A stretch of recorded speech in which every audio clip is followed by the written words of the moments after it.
Assalamualaikum warahmatullahi wabarakatuh. Ternyata iblis juga penumpang kapal Nabi Nuh. Sahabat beriman, diangkat dari kisah Nabi Nuh yang membuat kapal besar dari kayu karena akan datangnya azab dari Allah Subhanahu wa Ta'ala berupa banjir besar.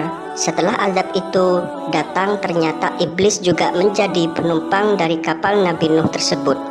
Kenapa tidak diusir? Sebelum melanjutkan, klik like, subscribe, komen, dan share. Dan jangan lupa nyalakan tombol loncengnya agar tidak terlewatkan jika ada notifikasi terbaru dari channel Islam Berbagi Ilmu.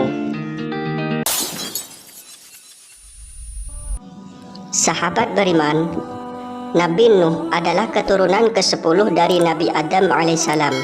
Ia menjadi nabi urutan ketiga setelah Nabi Adam dan Idris. Kaumnya yang terkenal zolim dan sewenang-wenang lebih suka menyembah berhala atau yang disebut kaum Armenia. Setelah 950 tahun Nabi Nuh berdakwah menurunkan agama tauhid, sangat disayangkan semua usaha beliau sia-sia.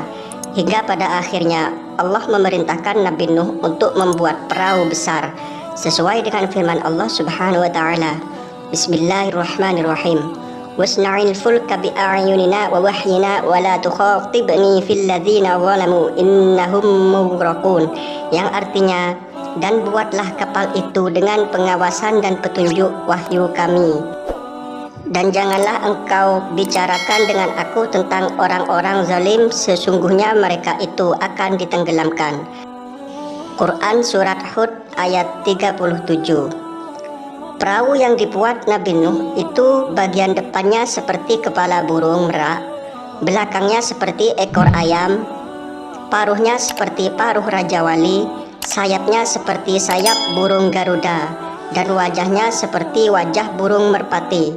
Perahu itu pun dijadikan 3 tingkat, dalam riwayat lain 7 tingkat. Dalam sebuah riwayat, Nabi Nuh membuat perahu itu selama 40 tahun.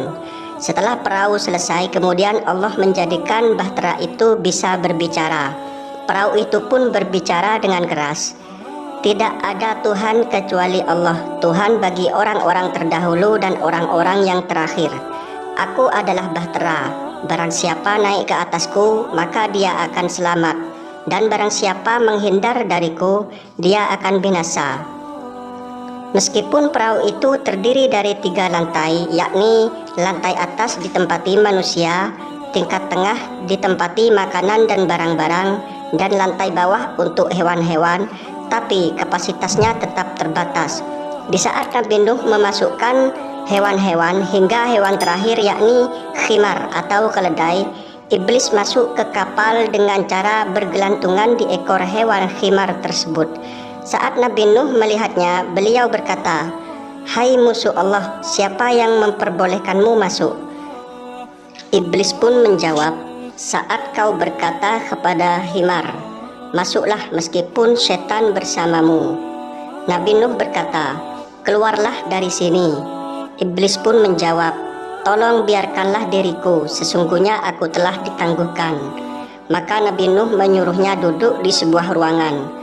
Sebagian riwayat mengatakan dalam azab itu para setan pun juga terhempas oleh badai sampai berterbangan antara langit dan bumi. Banyak sekali setan yang mati saat petaka itu berlangsung. Adanya iblis yang naik ke perahu Nabi Nuh yang terdapat dalam kitab Ihya Ulumuddin karangan Imam Al-Ghazali.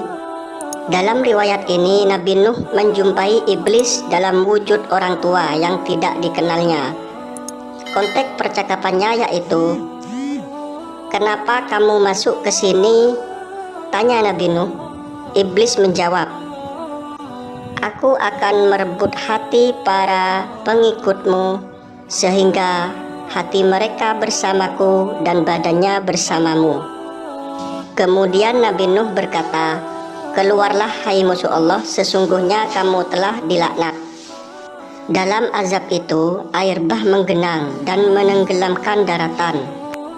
Sebagaimana firman Allah Subhanahu wa Ta'ala, Bismillahirrahmanirrahim. Walaqad arsalna Nuhan ila qaumihi falabitha fihim alfa sanatin illa khamsina 'ama fa'akhadhahumut tufanu wa hum zalimun, yang artinya, dan sungguh kami telah mengutus Nuh kepada kaumnya, maka dia tinggal bersama mereka selama 1000 tahun kurang 50 tahun. Kemudian mereka dilanda banjir besar, sedangkan mereka adalah orang-orang yang zalim. Quran Surat Ankabut ayat 14. Maulana Yusuf Ali dalam tafsir Al-Quran menyatakan bahwa kapal Nabi Nuh mendarat di Gunung Judi atau Bukit Judi yang berada di suatu wilayah di Turki, Irak, dan Suriah sekarang ini. Demikian ringkasan kisah masuknya iblis ke kapal Nabi Nuh. Semoga bermanfaat bagi sahabat beriman semuanya. Wassalamualaikum warahmatullahi wabarakatuh.